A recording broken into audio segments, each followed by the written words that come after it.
I would like to make a motion for a revised resolution that's in front of you, 018-13. Second. Okay, I have a motion and I have a second on revised resolution 018-13. Madam Chairman, I'd like to explain this particular resolution rather briefly. Essentially, what this does is it doesn't fully repeal the ordinance. It maintains our compliance with state law, but what it does do is it shrinks the applicable land in which the ordinance will apply. And if staff will put up the map that we approved, this is option number 3 that was discussed earlier in our board meeting. And so what this ordinance essentially will do, and if Mr. Harvey would like to explain a little bit more fully, is it keeps the cluster ordinance. However, it only keeps it on what we're required to have, which is about 40% of the available residentially developable land here in Stafford County, while shrinking this so we can further look at the cluster ordinance and make those changes.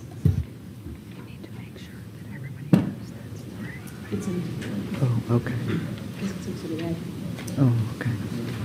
Mr. Harvey, do you have something that you would like to add that might? Madam Chairman, I can further explain the map. The map that you see shown as option 3 was discussed in the afternoon.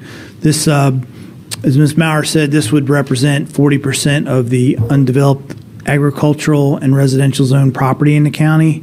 And particularly the yellow area on the map is the current area, the urban services area, where we plan to have public water and sewer. The orange area is an area immediately adjacent to the urban services area. Part of the logic and discussion of the board has been that with the size of the 1.5 acre lots, there's long-term concerns about the viability of the wells and septic systems, and that by placing the area eligible for cluster closer to the urban services area, it may afford the county better opportunity in the future to be able to extend utilities out to those neighborhoods if it's necessary. So all the areas shown in white on the map would no longer be eligible for cluster development. So, Madam Chairman, if I may explain why I support this ordinance. Although I do appreciate the fact that we have a lot of people in here that are opposed to the repeal, one of the major arguments that they had was they didn't want us to break the law. This meets them in the middle. We will not be breaking the law. We will maintain a cluster ordinance. And so, therefore, we will not be subject to all of the lawsuits that, people have spoken with tonight. But more importantly, the people that aren't here tonight are the people that I've talked to door to door. They are the several homeowners association meetings that I have attended over the last several weeks. Those are the people that also have a concern about the development and the growth and the way we do growth here in Stafford County. And I must listen to everyone. So although they may not be here tonight to speak, they were at the Planning Commission meeting, and they do call and they do text and they do speak to me at all of these other meetings that I attend. And so I am going to vote in favor of this, and I appreciate your consideration. Mr. Cavalier? Well, for 15 years, I've seen the good, the bad, and the ugly, and this is one of the longer public hearings that I've attended, although not the longest by even close. But the fact of the matter is that I could have easily gone into the back room and watched reruns of Big Bang Theory tonight, and we had a public hearing for a reason, but none of what you all said influenced me one iota. The good and the bad that was discussed tonight, the pros and the cons, because it wasn't about the subject matter. It was about the repeal and the validity of that. And I was never going to vote to repeal an ordinance that our county attorney advised that we were in compliance with the state code, and therefore a repeal vote would have been willfully violating state code. So that was never a consideration. Now, this new proposal, it got basically thrust at us at the last minute here today. I just got my map delivered to me about 3 o'clock this afternoon, so I've not really had a chance to, talk to a lot of the property owners, to talk to anyone really about the selection that was made in option 3 that was made without discussion. I was the only one who voted against it. I was the only one who had anything to say about it. I mean, it was a vote that was held without any consideration as far as I'm concerned. So, why I support non-repeal and doing it in this manner.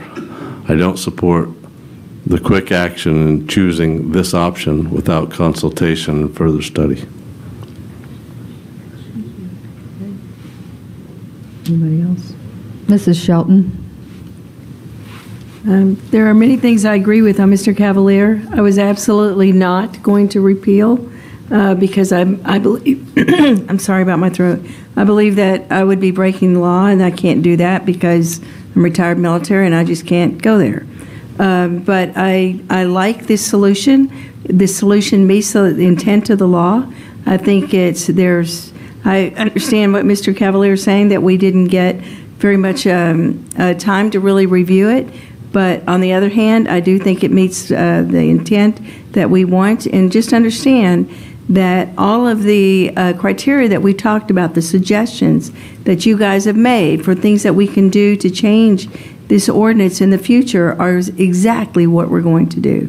So I will support this. Mr. Dudenhoff? Okay, thank you, Madam Chair.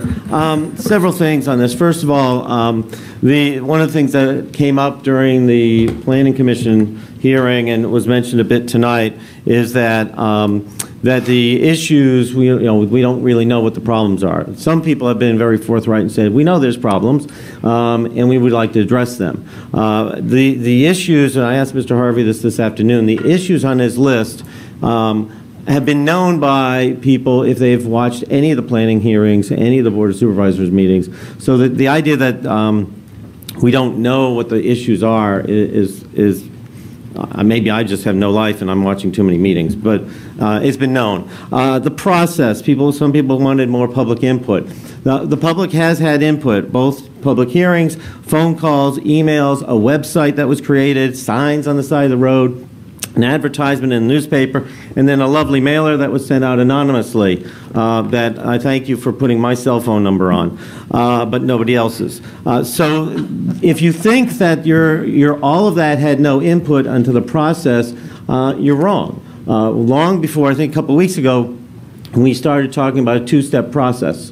The one-step process being the amount of land that is in the area that can be clustered, and then all those other issues that some of the people here brought up that they acknowledge are issues, whether it's continuousness or et cetera. So your input had an effect.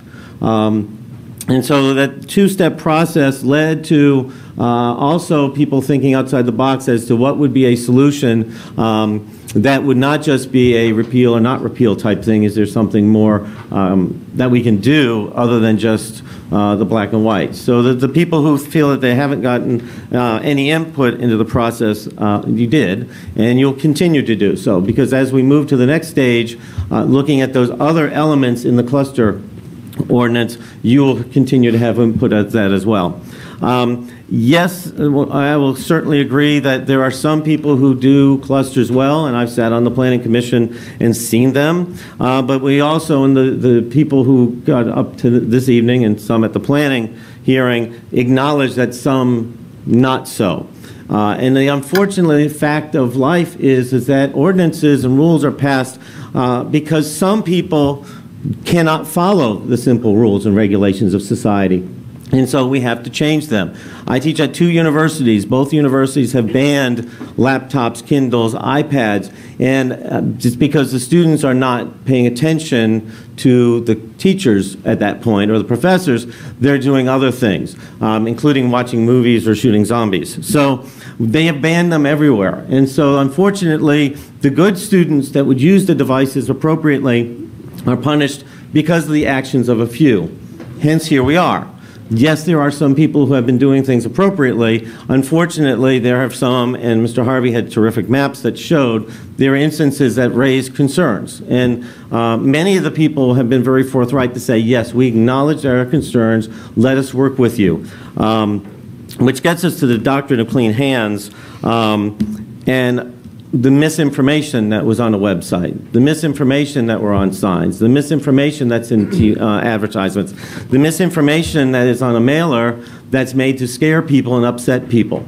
And so when individuals, and it's not everybody in the industry, but when certain individuals do that, it causes problems.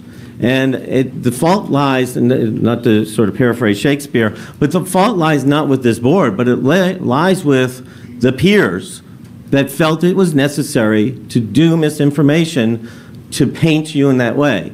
And unfortunately, that's how we got to this situation. A positive outcome, almost every single person that called me when this went out, and when I'd be on the phone and I'd get 3 more phone calls. And there were people in quarter-acre lots or in Ferry Farm subdivision or in another little subdivision or Kendallwood or something who could not possibly do a cluster.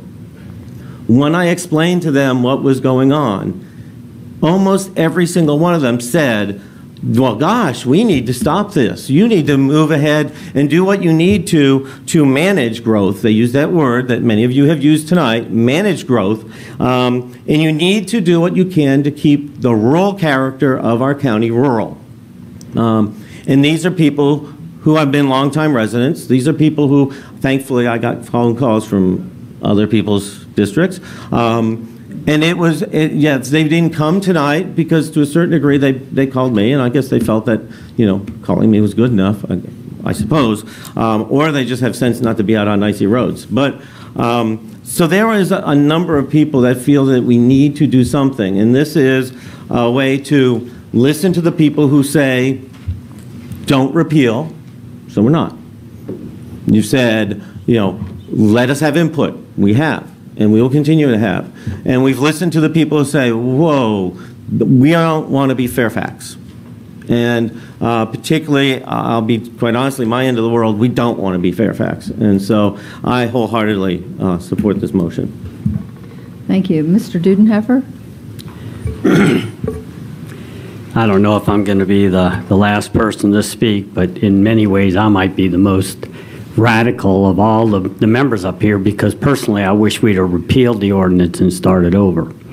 I found it somewhat amusing that many of the people who paraded up to the microphone over the last 2.5, 3 hours were the same people in 2016 who, when I asked that let's work on the proffer bill down in Richmond, they laughed at me. The Fredericksburg Builders Association would not talk to me about those issues. The Virginia Builders Association crammed that proffer bill down our throat to where now we don't have any option to work with developers when it comes to new development. And unfortunately, the only option we have now is to say yes or no. And I mean, to me, the answer becomes very simple. I have no problem saying no when I know that I want to be. I was here for 6 years. I don't think any of you that have ever worked with me thought that I was an unreasonable person to work with. I tried to be a tough negotiator. I think most of the time that I wasn't. Okay, but I can tell you, I was behind the scenes down there in 2016 in Richmond, and many of you guys supported everything that got slammed down our throat.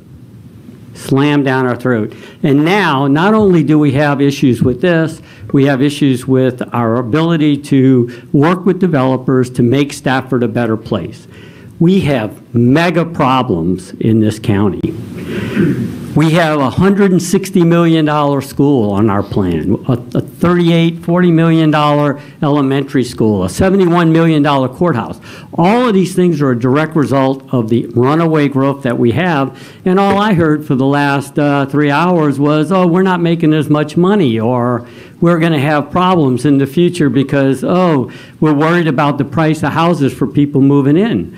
I represent people who live here already. Okay, and so when we start talking about worrying about buyers, I honestly don't understand real estate agents who are worried about the buyers and not worried about the people they represent in the homes to keep the price of their homes up. They'd rather see the price go down. It's a matter of supply and demand, right? So if, in this case, if we can limit the number of homes that are built, limit the number of students who are going into our schools, and hopefully we can catch up with that runaway growth, then I will support those measures at every turn. In the 4 years I'd be here, you probably will line up and give money to everybody, whoever wants to run against me. That's really fine. I'm too old to worry about that stuff anymore. But I could sit here and tell you stories. You know, we talk about you want to work with us, and we want to work together to fix the cluster ordinance. I never heard anyone say, hey, we will all withdraw our plans that we put in since the 1st of February while we work on a new plan, and then we'll resubmit. Not a one person wants us to do that. They want to accept us and let us grandfather them into the old ordinance, which we admit is faulty and has problems. So don't talk to me about working with me unless you want to really work with me. And I can be the most reasonable person up here to work with any single one of you in this room. And many of you are probably calling me, I can just imagine the names. I mean, I already had my name singled out here, you know, and that's fine. I've been called a lot worse. I got a kick out of this. Does anyone who honestly think out there that anyone who puts this out, we want to work with that person in the future? I don't. I wish I could find out who it was, because I can tell you I would never have anything to do with a person who did this in some of the articles that went in the paper. And you know, it's frustrating. I know I'm coming across as being mean-spirited and angry, but you should have been in my office back in 2016 in the state capitol and in the state, the General Assembly building, when I got a parade of developers coming through into my office and basically telling me that they were going to push it to me. I got told that in an elevator by the lobbyist for the Virginia Builders Association. So you want to work with me, but don't just think that it's always on one side. It's got to be give and take on both sides. Thank you. Mr. Snellings. Thank you, Madam Chairman. I'll be brief. I'm the oldest guy up here, and I'm tired. As most of you know, I grew up here in this county. My family came here in the 1600s on my mother's side and the 1700s on my father's side. So we've seen it all. I mean, I was in high school in 1965, and there were 16,000 people in this county. The traffic count on the road that I live on, that my wife and I built a home on in 1979, was 250 cars a day. The last count I got from VDOT was 7,000, and no improvements have been made to that road. I held a town hall meeting 2 weeks ago on this subject. 3 to 1, repeal it. That's what my constituents told me. I've attended 5 HOA meetings since this come up. Every one of them, repeal it, repeal it, repeal it, get rid of it. Telephone calls, emails, 3 to 1, repeal it, get rid of it. And there are a lot of issues with this thing. I think you know that. The biggest issue I've got right now, community drain fields. Nobody has been able to tell me how that's going to work. I don't care how good a drain field is. It is eventually going to fail. And these folks that you've got coming in here from other areas that are buying these homes have no idea what a drain field is. All they're going to do is, like the lady said earlier, is turn on the tap and let it run. They have no clue. So we're not taking this lightly. We really aren't. We understand that there are issues, and those issues have got to be solved. And we've got to take action now. So I'm supporting this. I really came here tonight with Mr. Dudenhofer to repeal it. But I was convinced that that's not the way to go. We need to stay in the law, and I think this is a fair compromise, and I will support it. Thank you. So lastly, I'd just like to say whenever I take something on and I'm uneducated about it, I usually sink my teeth in it and get educated very quickly. And I thank those of you in this room that were willing to meet with me on all fronts. I met with soil scientists, I met with engineers, I met with developers, I met with FABA, and because that's just who I am. My district is very different. I'm in the Falmouth district. We haven't had a lot of clustering. I personally have not received a lot of phone calls. A few emails, a few phone calls, but not like some of the other supervisors up here. But I have to tell you, when I learned what I learned, and I actually created my own cluster last week on a big piece of paper. And the first way I started was looking at Mother Nature. As Mr. Hatch said, you look at Mother Nature and you take things out, and before I knew it, I had my own cluster development, but I don't have any land. So that's not going to work. But I also learned about conventional drain fields, alternative community drain fields. I know just enough that none of you want to hire me. I'd be a liability. But I am going to support this motion because I do like this solution. And I will say that, you know, our board had a planning meeting in January, and one of the things that we did talk about were our growth strategies. We need to have growth strategies. And I guess I go back to what one of our board members talked about, all of our infrastructure improvements that we have right now relating to new schools, a new courthouse, and the improvements of our roads. With the gas tax, we don't have any road money anymore. So, you know, we have a lot of concerns in Stafford County, and we're trying to take everything into account. It's not just one thing. But I just want to thank all of you for coming out. I appreciate the fact that many of you, if not all, are local builders. I would much rather have the local builders here than the builders that are coming from Maryland or some other part of the United States. And I thank you for that and being a part of our community. It's very important. We'll all be gone soon. Don't worry about it. All of us. Okay, so with that, I'm going to bring it back to the board, and we do have resolution 018-revised resolution 018-13. And if everybody should cast their votes. Tally the votes.